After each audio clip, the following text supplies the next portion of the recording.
Hello and welcome to Who Are You?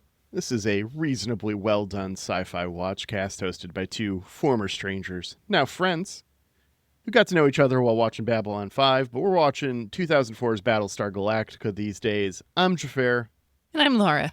and we're here to talk about Battlestar Galactica Season 2, Episode 3, Fragged. What an episode name. Yeah. But first, I want to tell the audience I'm a little worried that there might not be episodes with Xhafer after this. Oh, yeah? I'm a little scared that you might get got by Cylons today. Today? Today.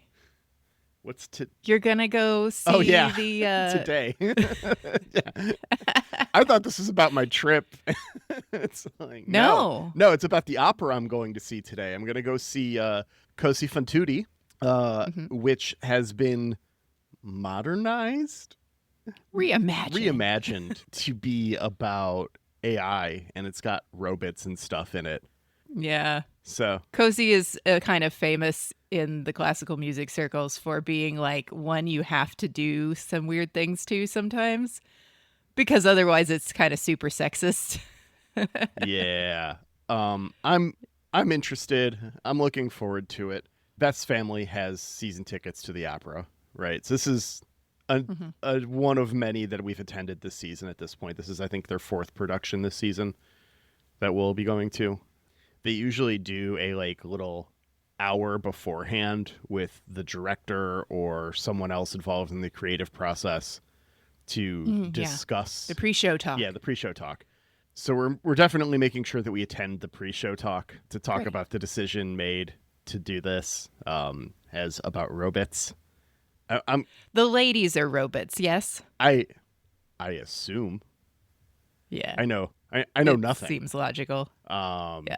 So that would be what I think is going to be the case. Yeah. But it's not like I got a description outside of it's Cosi fan tutte reimagined to be about AI and robots. That's literally all I've got. Yeah. I can give a brief description for the listener of the plot, and it's basically just like gender shenanigans.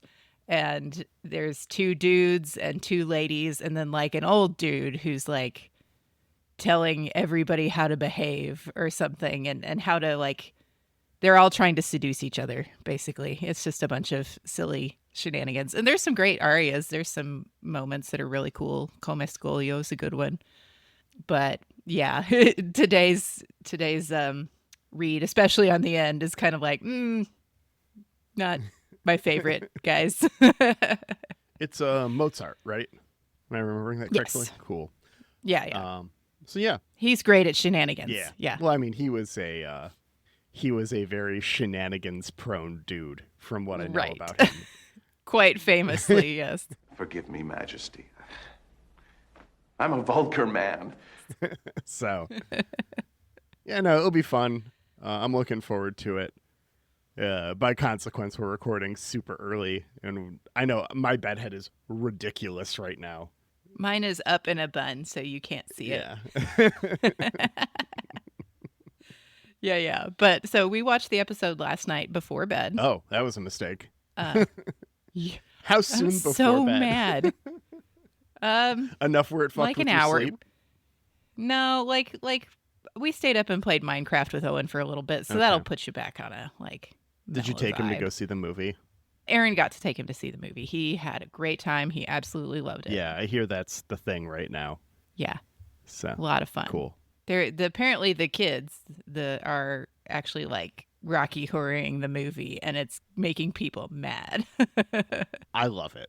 Yell at the movie. I think that's great. You know how many I've been to so many Rocky Horror showings, yelling at movies. I have to stop myself from yelling at movies a lot of the time. Yeah.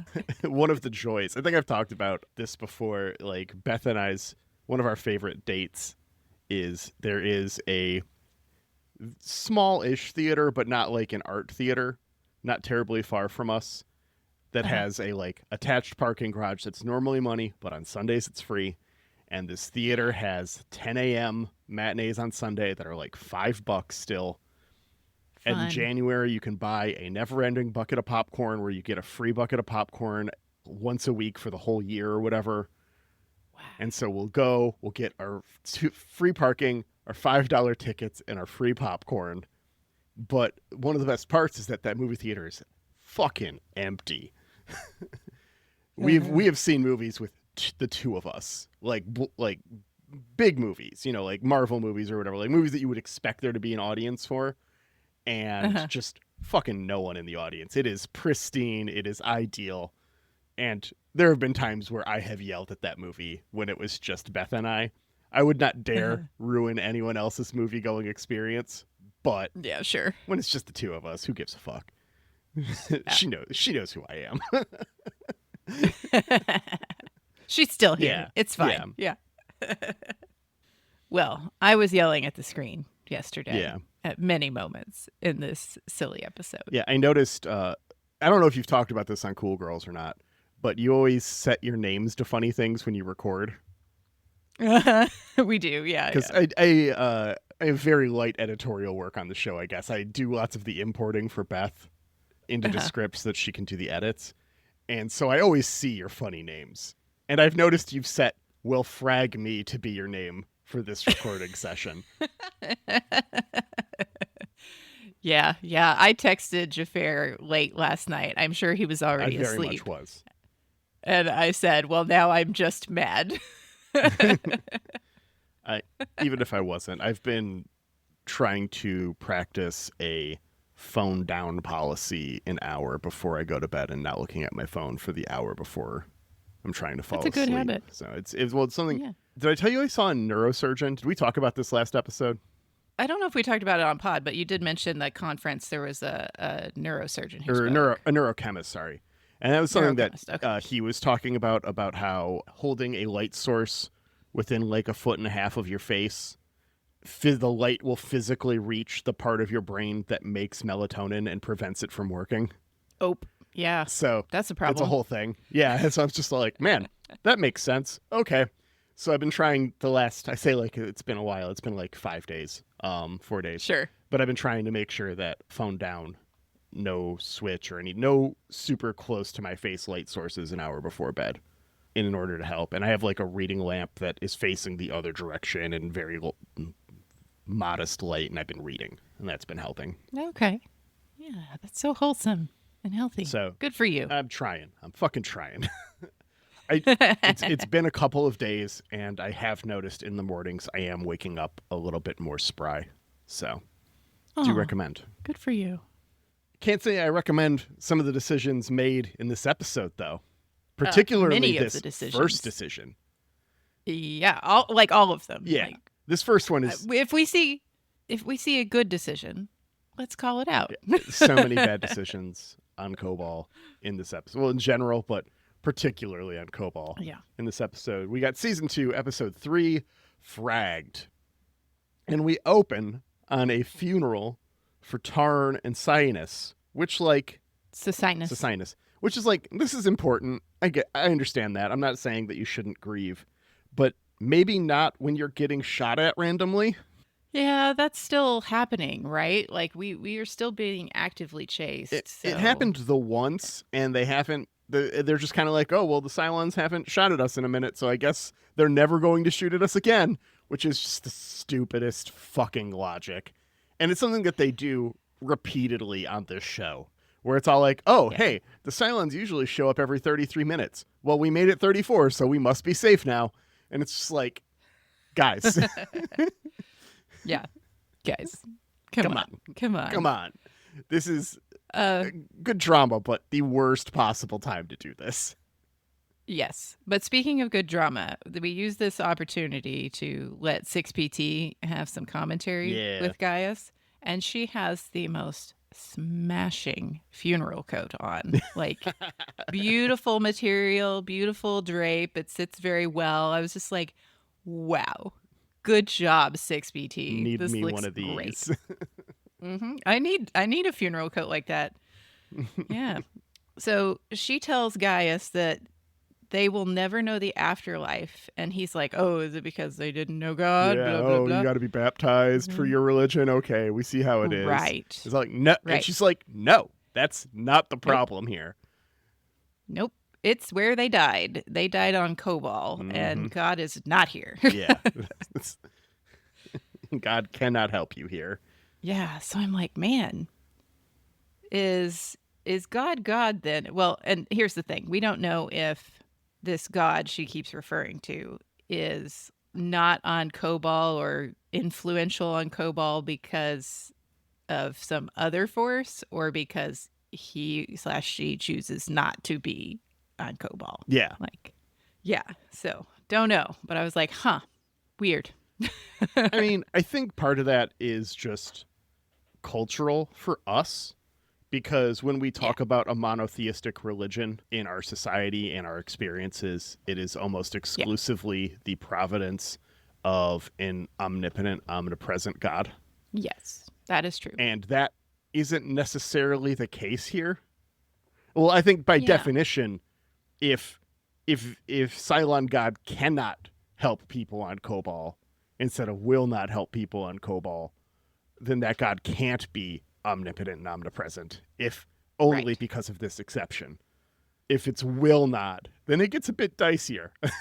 Yeah, then it's like, ooh, we got the Old Testament God going on, don't we? So like, fuck you guys in particular. Yeah, fuck this place. I know I made it and all that jazz, but fuck it. Yeah. So Tyrell is trying to get everyone to move after they have their words, and Crashdown kind of stares at the dog tags for a minute. Mm-hmm. And then Tyrell spots Cylons taking apart a Cylon landing ship. Yeah. This is a heavy raider, by the way, is what the name of the ship is. They haven't told us that yet, but it was driving me crazy, so I Googled it, and it is just Cylon Raider and Cylon Heavy Raider. Those are the ships. Okay, so I guess the Cylon Raider is the one that's just a meaty boy, and then the Heavy Raider is like we carrier. Put battle bots inside. Yeah. Okay. Yeah. So they're taking apart this Heavy Raider and building a missile battery. Yeah. This thing will kill them. Yeah. That's why they haven't been chasing the humans anymore, because they're just going to fire the missiles. But I'm late tired. Speaking of late tired, over on Galactica, Doc Coddle finally makes it on board, smoking in the airlock. Yeah. He is smoking one. He is shoving people out of the way. Billy tries to stop him because he wants help for Rosalind. Yeah. And he's just like, nah, I ain't got time for that. Whatever it is, it's waiting. Yeah. He storms into sickbay and gets his quick briefing. Yeah. He quickly diagnoses from the description of everything that's happening that Adama is still hemorrhaging. Ty wants to know if Adama will survive, but Doc Coddle's a doctor, not a psychic. Nice little touch. Mm-hmm. That line from the original series Star Trek that actually isn't that prevalent in the original series Star Trek. It just kind of became a pre-meme to the point where Star Trek started making fun of it with, specifically, I think in Voyager, I think the doctor says it a ton. Yeah. I think he does. Yeah. He's a doctor, not a blah, blah, blah. Yeah. And then we go to theme here. So are you skipping credit or skipping theme songs at the moment? No, we're watching theme song every time. Okay. So we got the survivor count starting last episode. We did. I actually didn't clock it though, but I was like, oh, we should have lost a bunch. Did you do the math? I did. I went back and wrote it down from last episode, which was 47,874 last step. Today, 47,862. So how many is that? 12. And 2 died on Kobol. So many bodies. So that means 10 on Galactica? No, we had so many bodies. Yeah, get used to this. Okay. Maybe they didn't all die yet. Maybe they're hanging on and they'll go down next step. But yeah, there were a lot of fucking bodies. There were way more than really 10 bodies. I mean, I guess last episode we had that situation where we had kind of like 2 groups. So, one group could have stumbled on the same bodies at a different time, but it didn't feel like that was happening. They were in the same areas almost exclusively. Like they're interacting with the same set pieces adjacent to each other to set up the ending of that episode. So, yeah. They would have had to like establish better for me if like when they found Duwala, if that was actually like, oh, that's that armory again, and she's with those bodies. Yeah. But then that would make you like, if you had killed off some suspicious auxiliary character and they had both noted that it was the same person, the two different parties. Yeah. Yeah. Like, oh, not Lieutenant Dan. Lieutenant Dan, I got you some ice cream. But that would make you more suspicious of Duwala than maybe they want to establish right now, I think. That's fair. Because she was like traumatized because she witnessed something is what it sounded like. Yeah. So if you're establishing, oh, we've already been here, but she's having this moment, like, I don't know. Wouldn't work very Wouldn't well. she have been there the first time? Yeah. Too many questions. Yeah. Ty steps out of sickbay for a drink when Billy asks him for some meds for Rosalind. And this is when Ty asks what we asked last episode. Why the hell aren't you in the brig? And Billy's answer is basically, "Ope." Yeah. Yep. I told Aaron, I turned to him and I was like, I'm glad when they acknowledge my question. Right. Like, at least you kind of like made a nod to Laura and said, yeah, you're smart. Yeah. This is a good question. Ask it. Yeah. Even though you don't really like have an answer for me, the fact that you nodded to me and said, yeah. Uh-huh. That goes a long way with me. Yeah. Ty is having a bad day in CIC here. If it weren't for him getting back on the sauce, I think he would need to get checked for mental clarity right now. And you go person, woman, man, camera, TV. If you get it in order, you get extra points. This is some real senior moment level stuff. Well, and if you think about it, how much time actually elapsed in the last episode? It was not days. No. It was less than a day, right?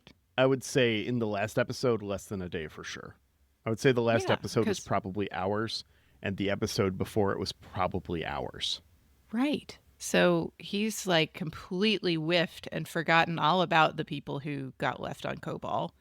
It's like no object permanence. Yeah, like it might be a long shift. He might be running on like 16 hours right now, but like feels like it's the same shift. Yeah.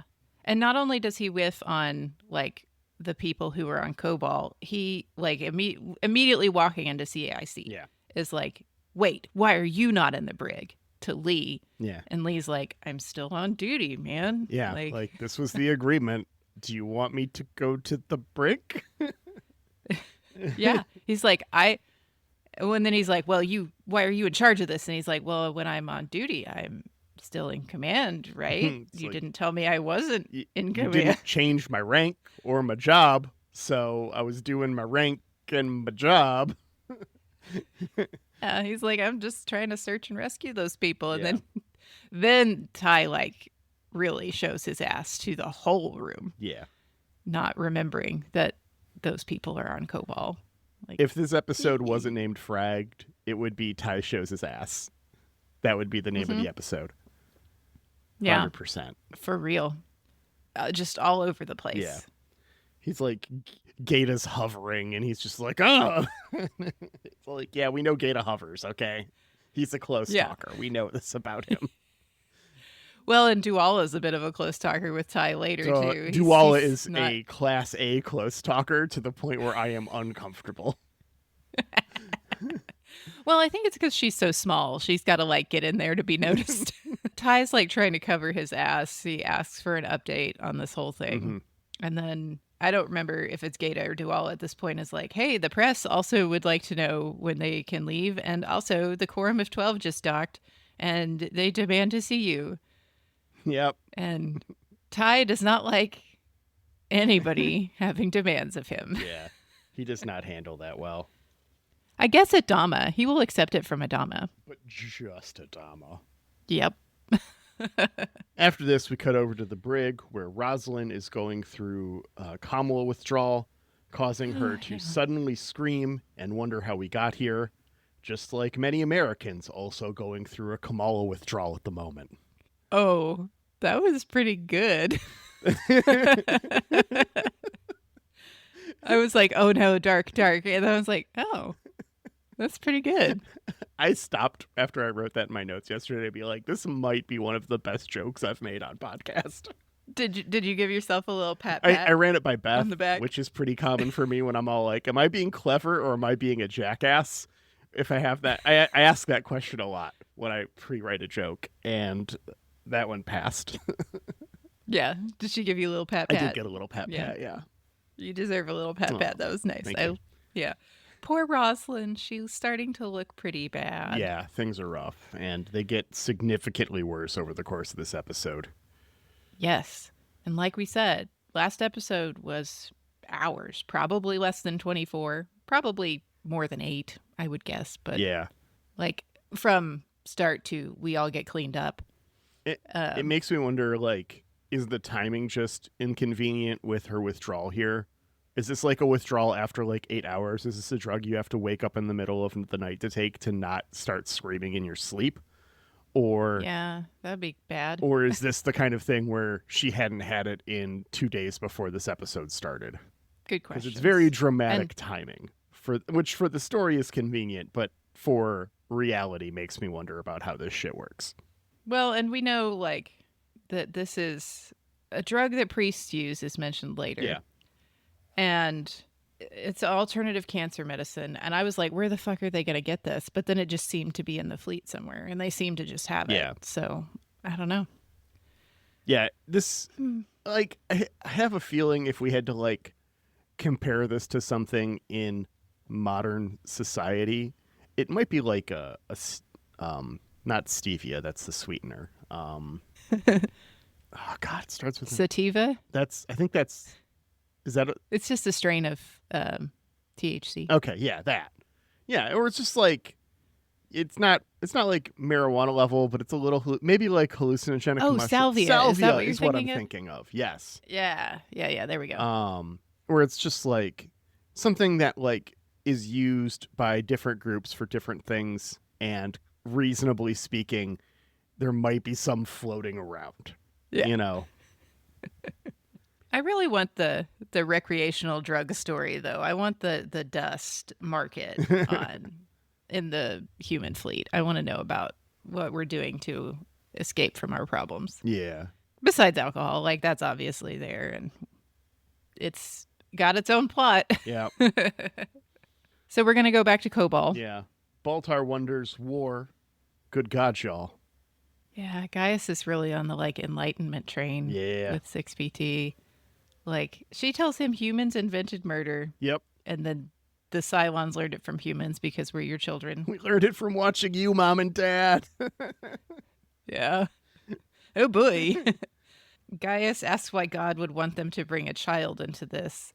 And I don't think she really responds. She just orders him to be a man. Yeah. Yeah, she says he's a beta cuck or whatever the kids these days say. I don't know. God. Yeah, and confusion to him waking up to see that they've discovered these Cylons are also building an anti-aircraft battery. Yeah. So the Cylons believe search and rescue is coming, and we're going to just shoot it down. Yeah. I mean, this is like bad news, but also is hope. Because if the Cylons are bothering to build anti-air, that means that Galactica is still around. Because there's no reason for them to build this if Galactica wasn't going to be coming for a search and rescue. So the fact that the Cylons are planning for it means that the fleet is okay. Yeah. Duala's trying to get Ty's attention on Galactica as he rides Lee's ass. Yeah. He just is yelling at everyone who is doing stuff. Everyone stops and just stares at him like, bro, we are working our asses off right now. Read the room. This is a clear delineation from Daddy Adama's style then, right? Mm-hmm. Because Daddy Adama would be having a private conversation with Lee to like check on things instead of like yelling at everyone to ride their ass, you know? Mm-hmm. And then he goes and screams at the quorum in the wardroom, I guess. Yeah. Honestly, I think this goes as well for Ty as he could have expected, knowing that his plan in there was to just tread water. Yeah. I really like the quorums, like, they're not sashy things. They remind me of the stoles you wear in choir. Yeah. When you have a choir robe. Yeah. Yeah, these are fun. They're just wearing them over like suits. Maybe they're collars, maybe they're mantles. Yeah. I don't know. But everybody's got a different one. Everyone's got a different one for their colony. And you can kind of like Geminon has like twinned stuff on it and things. Pycon has some like little fishy looking stuff. Oh, I love fishy looking stuff. It's not like spot on, but if you know what you're looking for, you can see it. And I thought that was a lot of fun. Yeah, I like it. I also am weirdly like surprised at Zarek's whole deal because Zarek is accusing Adama of declaring martial law. And we know Zarek doesn't love Rosalind and wants to be in power himself, but he is not looking at martial law as the way to get there, apparently. Well, like trying to worm his way into that. If your goal is to be the president of the colonies, it's important for there to be a president of the colonies. Sure. Yeah. Zarek has no chance of getting anywhere with Adama in charge. Right. Ty tries to be like, no, he hated martial law, and that's not what's happening here. And then Zarek and the Quorum demand immediate access to Rosalind. You want to talk about Zarek for a minute? Sure. So I've been reading my book, right? And there was a whole thing. So before the reboot launched, a couple of months, Richard Hatch had one of his Battlestar Galactica conventions and reached out to Ron Moore and invited him to come on to talk to the crowd. This was a hostile environment. At this point, the crowd was just like, no, why isn't Richard Hatch doing this? Why isn't any of the original people? No, you're ruining our thing. Like, we were too young to remember this, but there's archives of this, of people's reaction to Star Trek The Next Generation before it aired being overwhelmingly negative.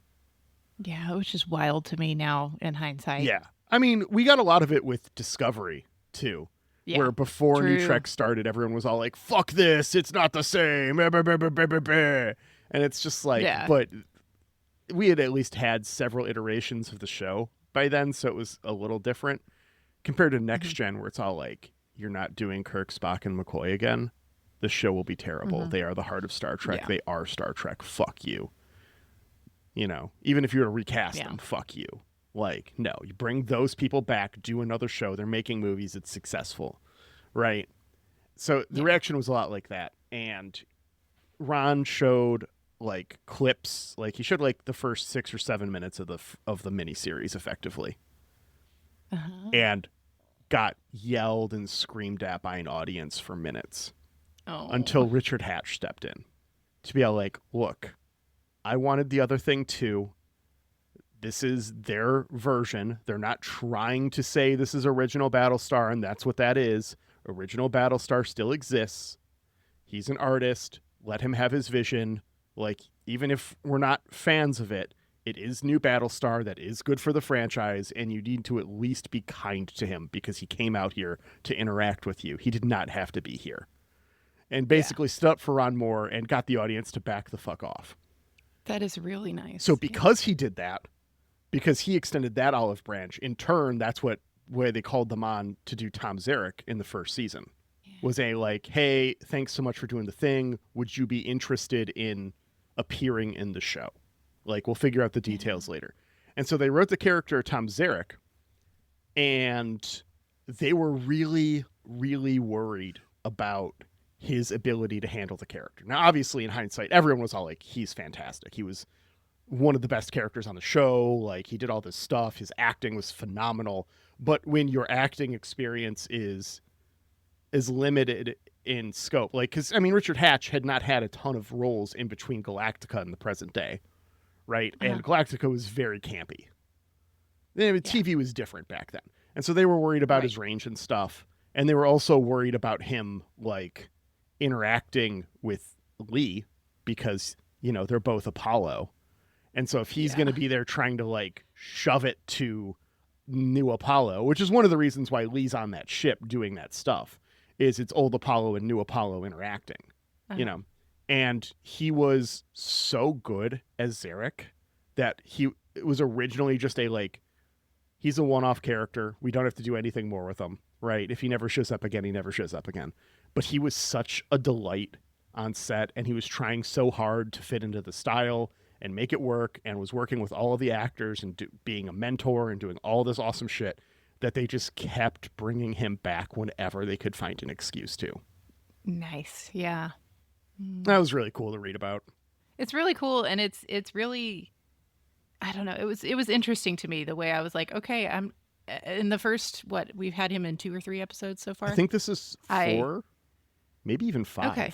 Yeah, I don't know. We've had him in a few episodes, and I have not been a fan. Like, yeah. Zarek, too ambitious, too I mean, he's a bad gross. guy. Yeah.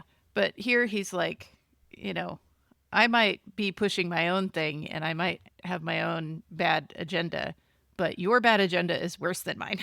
Yeah.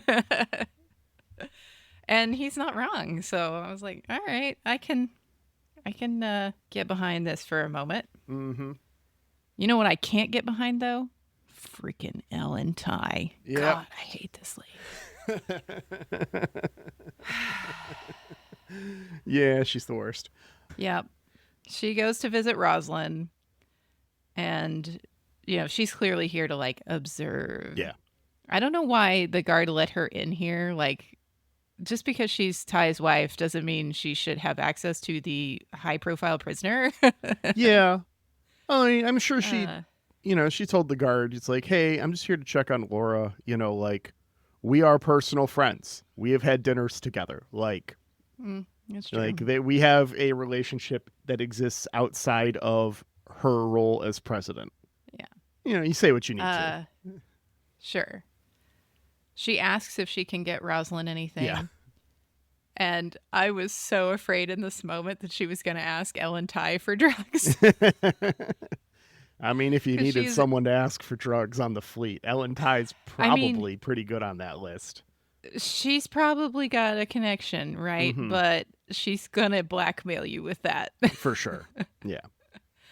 But Rosalind is too distracted by, like, ringing in her ears to register who Ellen Ty is. Yeah, she doesn't get it until after Ellen leaves. She's just a mess right now. Yeah. And then, of course, I'm like, because I really want Ellen Ty to be a Cylon and that we give her a comeuppance in some way. I'm like, did the ringing in her ears start because she's like a Cylon and something? I don't know. After this, we go over to Cobol, where the remaining survivors reconnoiter the Cylon camp in order to best figure out how to get out of this situation. Yeah. Specifically, we've given Gaius actual work to do. Yes. Crashdown starts to suggest that they are going to fight the Cylons head on, but most of the remaining crew here have no martial proficiencies to speak of. And this is when we learn one of the show's biggest secrets. Huge character moment, huge reveal here. Mm-hmm. Callie just wanted to be a dentist. Yeah. She's like here for the GI Bill, guys. Yeah. I really appreciated this character moment for her. Yeah. Well, and who's our other lady? What is her name? Celix. Yeah. She basically says, I haven't done much either. Like, I haven't fired a gun since training or something. Yeah. Tyrell tries to, like, talk to Crashdown about this. Yeah. Like, look, they're really not trained. Gaius sure the fuck isn't trained. Like, have you seen this fool and his buggy eyes? Like, dude's probably a Cylon, just saying. So Owen was hanging around during this episode, and at one point when I paused, he was like, why does that guy look so crazy all the time? You're not wrong. It's like, yeah, he's just a weird dude, man. Yeah. Crashdown is like, we got to do it for our dead friends. Instead of pointing out the very obvious, they are dead either way, and attacking at least gives them a chance. Like, there is a very real reason to do this attack that is strategic and important. And he just keeps going back to the same well of, well, we owe it to Cecynus and Tarn. Yeah, this is the wrong argument, especially because we know they're building an anti-aircraft battery. Yeah. Which means they're going to be shooting at our alive friends. Yes. And we can help our alive friends get down here if we can take this thing out. Mm-hmm. So he's just like focused on his guilt, I guess. Yeah. Or revenge, something. I don't know. Yeah, it's weird. And honestly, Crashdown in this episode feels like a different character than Crashdown in every other episode. I mean, we get a bit where he's like, we know he's not the best leader. You know, that's a thing that's going around. We figured that out. Mm-hmm. He's not really what he's meant for. But at the same time, it's just like, this is like, they just keep on kicking on this revenge bent for him. And it doesn't really feel like him to me. Yeah. But maybe that's just because, you know, Sam Witwer's great. He's just losing it with this whole situation, I guess. Yeah. I guess we don't know how long they've been, like, awake on Cobol, too. Yeah, they probably haven't slept, and it's probably been not that much longer than everyone else on the Galactica. Mm-hmm. Like, it seems like it's maybe been a day and a half, tops. Yeah. But you could start losing it, I think.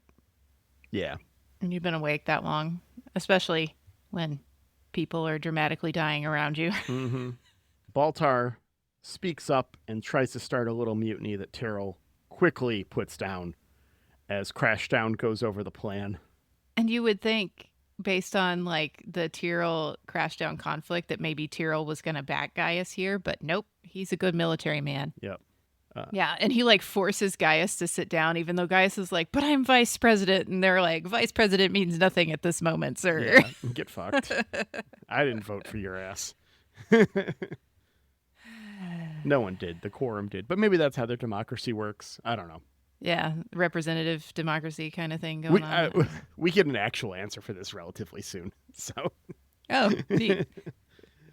Anyways. Speaking of losing it. Yeah, losing it. Rosalind continues to suffer withdrawals, and Billy asks the guard, due to his religious associations, if he can get some Kamala.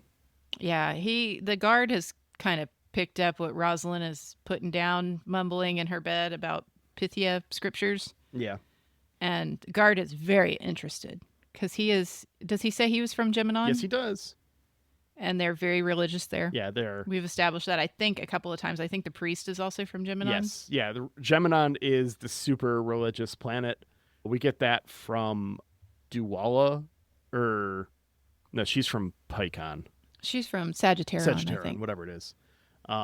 Yeah, so, but we've gotten a couple of the super religious planet things, including one here where the guard says that they believe in very literal interpretations of the scriptures as a culture on their planet. So Billy's found his inn. He tells him about the Kamala. Ellen tells Saul to just let people see Rosalind because she's a fucking mess, and this will just demonstrate that he is their only hope at this moment. God, I hate Ellen Ty. Yeah, me too. She's the worst. And, then he'll be unchallenged, and he says, until Adama gets back. Yeah. So he's, like, kind of remembering to tack that on there of, like, Adama's still in charge. Yeah.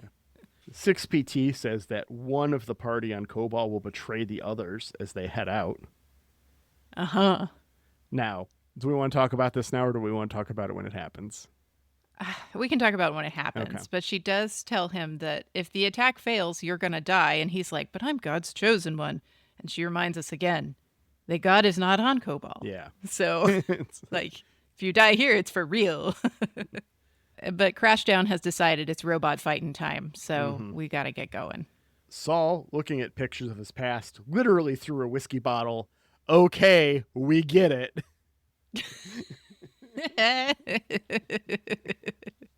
Like, we have had many moments with Ty already, it seems like, where he's like getting a quick drink and then he does this weird thing when he's talking to the quorum where he like puts his pen into a glass of water. Yeah. And I'm like, okay, that's to like just show us that he's like not holding it together very well, I guess. Yeah. And obviously it was happy hour when he arrived home with Ellen. We get it. But yeah, Duwala calls while he's reminiscing in his head, in his nightgown too. He's sitting there. And she asks him what to do with the quorum, and Ty drunkenly tells her that they can shove their demand up their asses. And Ellen has a drunken chuckle in the background too. And then he's like, okay, they can have it. They can have what they want. Let's do it. But we cut to Venner, like, covertly slipping Billy those drugs that Rosalind needs. So we know that this isn't going to quite go the way Ty thinks it's going to go. Yeah. It's interesting to me that they're in like a modern prescription pill case. Yeah. Like, well, I guess, if they're kept in sick bay, they probably have like a little pharmacist back there. Yeah, but I mean, it's like what we would get from the pharmacy. It's like the little orange with the white cap with like a label. The childproof cap for all the children on Galactica. Yeah. Some things never change, apparently. Yeah. Fun. We found the best way to put pills in a container in 1970, and it has not changed since. Yeah. Why fix what's not broken? Exactly. Lee's search and rescue finds the signals from the crashed ship. They enter the atmosphere, so they hear the sonic booms when they enter the atmosphere, and Crashdown pushes the team to go, but there are extra Cylons there, which means that the 2 Baltar had marked off have moved, but he watched them for a whole 5 minutes, and that meant the gospel that they were never moving again. This is the dumbest fucking thing. Yeah. Well, and we saw them move literally as he was leaving. Yeah. They cut to a shot of the Cylons walking away from the dish. So this is supposed to be like, this is Baltar's fault for not doing his due diligence in his reconnoiter. And so we're supposed to be mad at Baltar here, right? That's how this story is built. That's what they're aiming us towards, is Baltar, if he had just not fucked up, he would have seen them leave and said that they left. But fucking why is 5 minutes of watching them work on the dish and not leaving means that they'll never leave that place? How is that reasonably logical at all? That's awful tenuous. Like, I did notice that Gaius's responses were very lawyerly when he was asked about his reconnoiter. It's like, I didn't see them leave. Yeah. Which is true. Which is true. Right. But at the same time, I'm like, they were reconnoitering for 5 minutes or so, right? Yeah. Or at least Gaius was. And we did see him drop his glasses, which, is like, oop, there goes Bumblefuck Gaius again. Yeah. But they probably had an hour in between at least, right? Like, yeah. I mean, they say it's a kilometer away. So... yeah.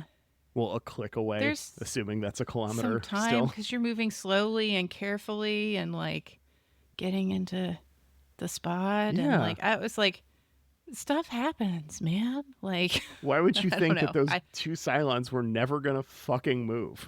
That's so dumb. Yeah. It's so dumb. Yeah. I was like, meh. But I think Tyrell has a great point here, because Tyrell keeps trying to be like, to Crashdown, like, hey, we should just go back to the dish. Like, let's just go back to the dish and take out the dish. All of us. Like, we don't need to do the thing. Yeah. It's unprotected. Now we know this. And there's dudes, and we're fine. And we don't have to fucking fight 5 Cylons with no explosive rounds. Like, we know. They have to know their bullets are ineffective against these Cylon models. They have to know that. Do they? They just... Well, I guess they wouldn't have fought him on the ship. Maybe they don't. They didn't fight him on the ship. Maybe they don't at this point. Lee would. Before that, but he just fought him on the ship. Bots. So okay, maybe on the ground. We've had BattleBots on Caprica. Yeah, but the only BattleBots Galactica has actually dealt with were the ones that they were not there for. Yeah. So they might not know that these toasters are bulletproof. Yeah. So Tyrell's trying to convince Crashdown that we don't need to do this, but Crashdown's like, no. We stick with the plan. He cannot, like, have a flexible thought in his head. Yeah. And Callie is, like, frozen in fear, which is not great. Yeah. Crashdown pulls a gun on Callie when she refuses to go, leading to a standoff where Baltar kills Crashdown to save Callie. Yeah. It is very dramatic when we're all pulling guns on each other. Like, Crashdown pulls on Callie first, and then Tyrell pulls on Crashdown. And I thought maybe, what was her name? The medic? Celix. I thought maybe because she was also talking, like, mumbling in the back, like, this is ridiculous or something, like, not into this. I thought maybe she was going to be pulling a gun on Crashdown as well. But turns out it was Gaius. It's Gaius. So, question shoots him in the back for you. 6PT says that there's a traitor. Who's the traitor? It's a really great question, isn't it? Like, was Callie the traitor by not wanting to do the thing? For not wanting to suicide run? Is Crashdown the traitor for pulling the gun on Callie? Is Gaius the traitor because he finally shot Crashdown? Mm-hmm. I don't know, man. I was like, oh, she was talking about Gaius, was like what I said. Yeah, that was my thing too. That's definitely how I remembered thinking about this when I was looking back to it, was like she was talking about Gaius. Gaius is the traitor. I don't know. I mean, you can read it how you want to read it at this point. There's not really a clear guideline, because it seemed pretty clear that Crashdown was going to shoot Callie, which is stupid. Yeah. Because it's like, what does that accomplish for you besides alerting the Cylons to your position? As we see, a gunshot alerts the Cylons to what's happening. Yeah.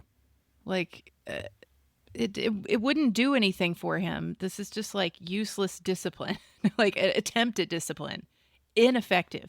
So the Cylons come crashing down upon them. The single gunshot was a stupid idea. Yes. But it was going to be made, it seemed like, by somebody. And I think better Gaius than Crashdown? Because, yeah, I don't know. Would Crashdown have actually taken the shot? What do we think? I think he was pretty set on it. He looked pretty set on it. I believed he was going to kill Callie. I did too. Yeah. It's stupid, though. And it would have been a horrible idea. For sure. But better we kill the guy who is making a whole bunch of bad decisions than the person who has literally done nothing wrong. Yeah. Well, yes. Right. Oh, great. Cool. Plenty of time. So Gaius like stares at Crashdown's body for a second, and 6PT just hops in to say, now you are a man. Yep. Yeah, love that. Love that. The remaining survivors all gather as Tyrell, thinking this is his last stand. He opens fire on the dish, he takes out the dish, and then he stands up with his pistol to be like, I guess I'm going to die fighting. And he fires a bunch of rounds, and then all these explosions happen. And there's a second where he thinks that he caused the explosions before it's revealed that there's a raptor right above them that has destroyed all of the Cylons and saved them. Very important. This raptor is bathed in holy light. Yes. Just like so much sunlight. The angel choir has begun singing. So cheesy is this moment that I'm like, they're making fun of this moment, right? They're making fun of the cheese. Like, they're not, this isn't sincere cheese, right? Yeah. Because we have the like holy light on the raptor. Lee, we cut to Lee in like the cockpit of the raptor, and he says, "You're welcome." Yeah. We have the stunned faces of the team who've just been rescued, and I was like, this is hyper cheesy. Surely this is a commentary, not like we this is action movies. Set this up as sincere. Yeah. But yeah, we did it. I was a little afraid for Tyrell. He was ready. Yeah. So after this, we cut back to Galactica. Rosalind's ability to take some Chamalla has stopped her withdrawal. And Saul's plan backfires as he just shits the bed. So backfires. Obviously was going to backfire. Yeah. Obviously backfires. Yeah. She makes a speech revealing her believed role in regards to Pythia, her cancer, the whole deal. And the religious in the quorum recognize her as the leader. Yeah. Importantly, I don't think we see everyone in the quorum fall to their knees, but we do see more than just Geminon fall to their knees. Yeah. Like, there's definitely several who are clinging onto this, who are like, yes, thank the gods, you know. Zarek, we get like one look from him that simultaneously communicates like 6 things because Richard Hatch fucking nails this. Yeah. And it's so she's the religious chosen one. Okay, well played. But terminal cancer and dead in a few months, eh? Maybe this isn't so bad. We get all of that from like half of a lip turn. It's so good. Yeah.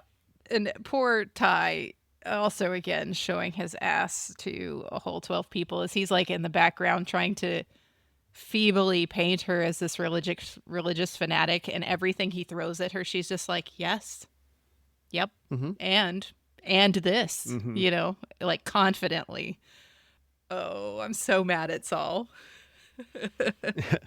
And as the quorum is taken away, Ty's like, fuck this, we're done. Yeah.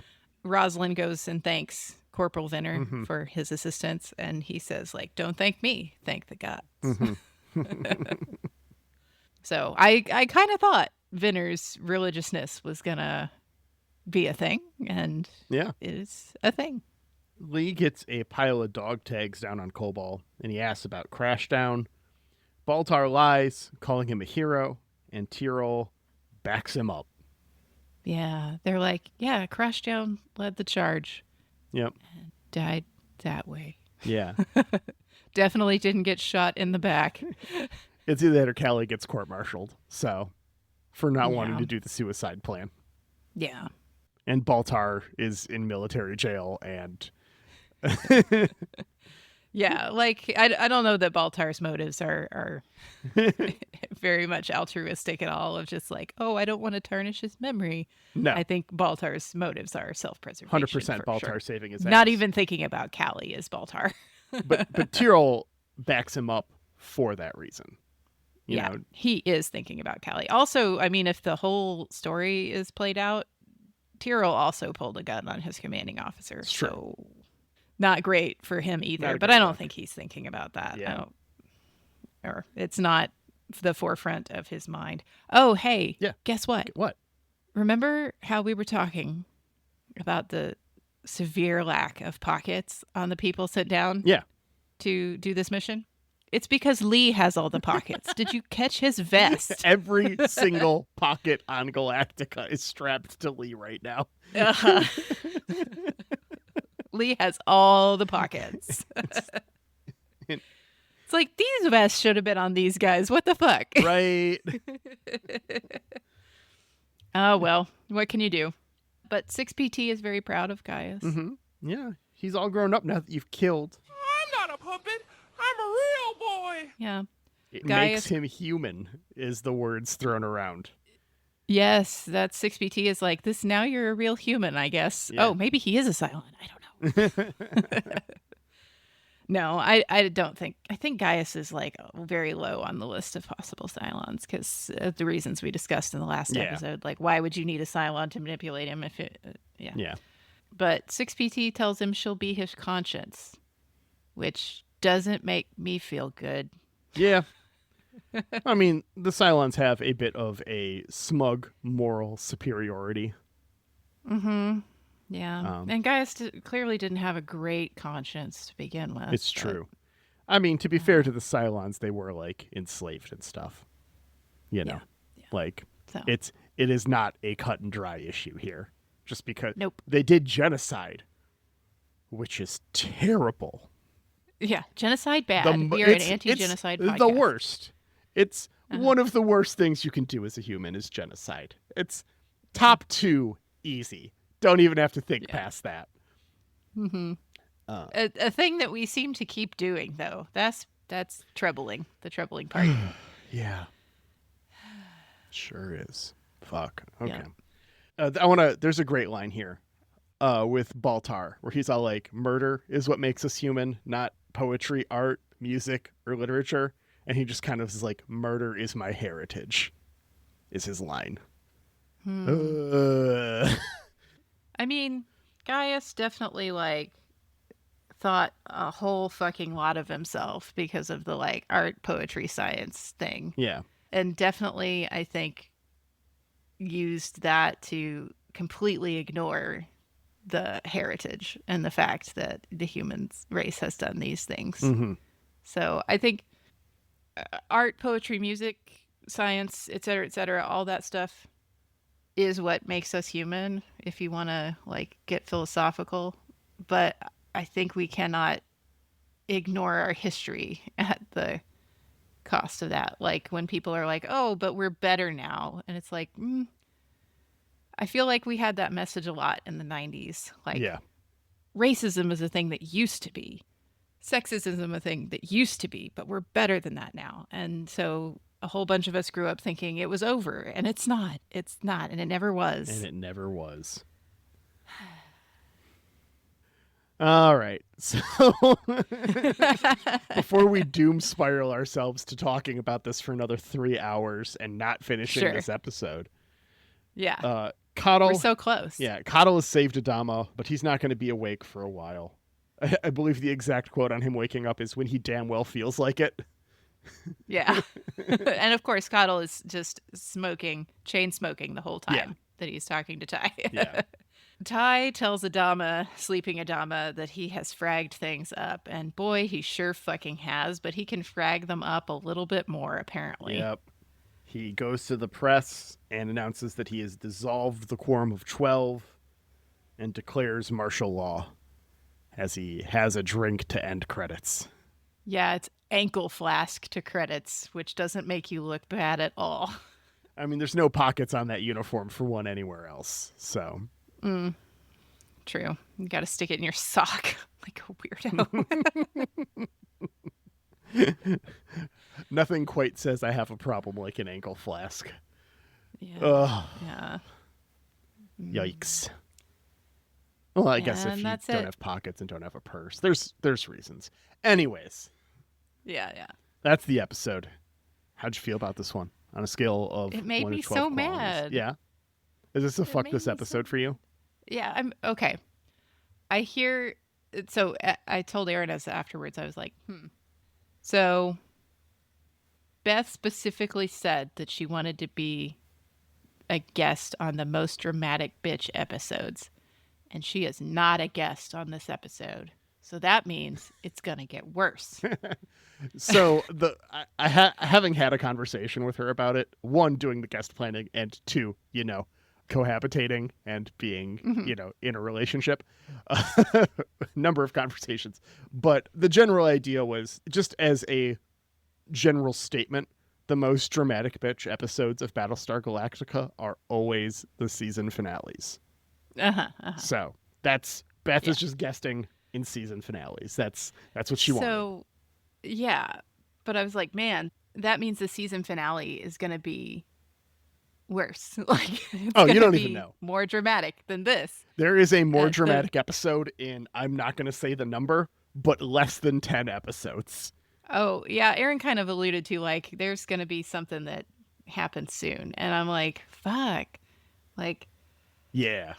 Shit gets crazy, and then you're like, oh man, can shit get crazier? Crazy. And then shit gets crazier, and then you're like, oh man, could shit get crazier? And then shit gets crazier.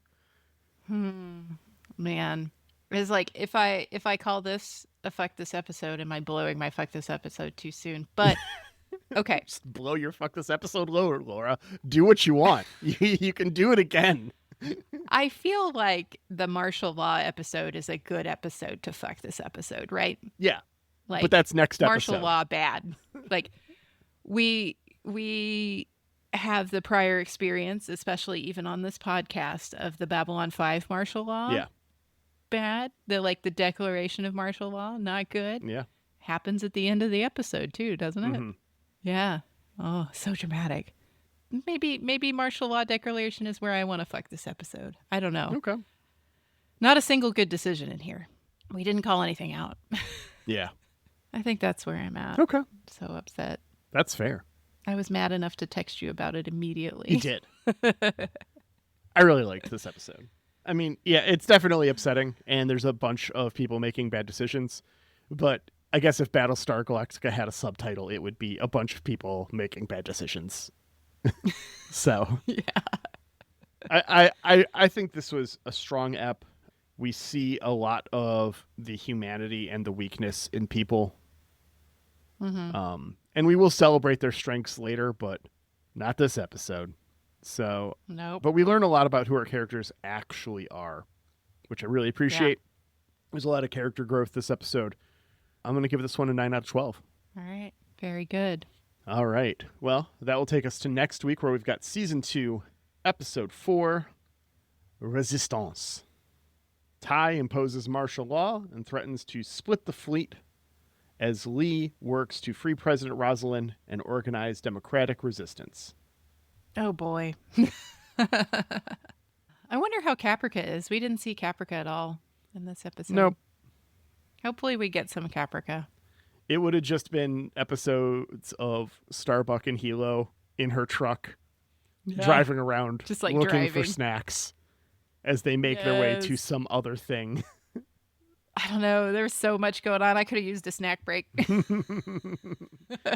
I think it was a thing. It was a lesson they did not learn in the first season, which was the importance of letting that story breathe and not going back to this story.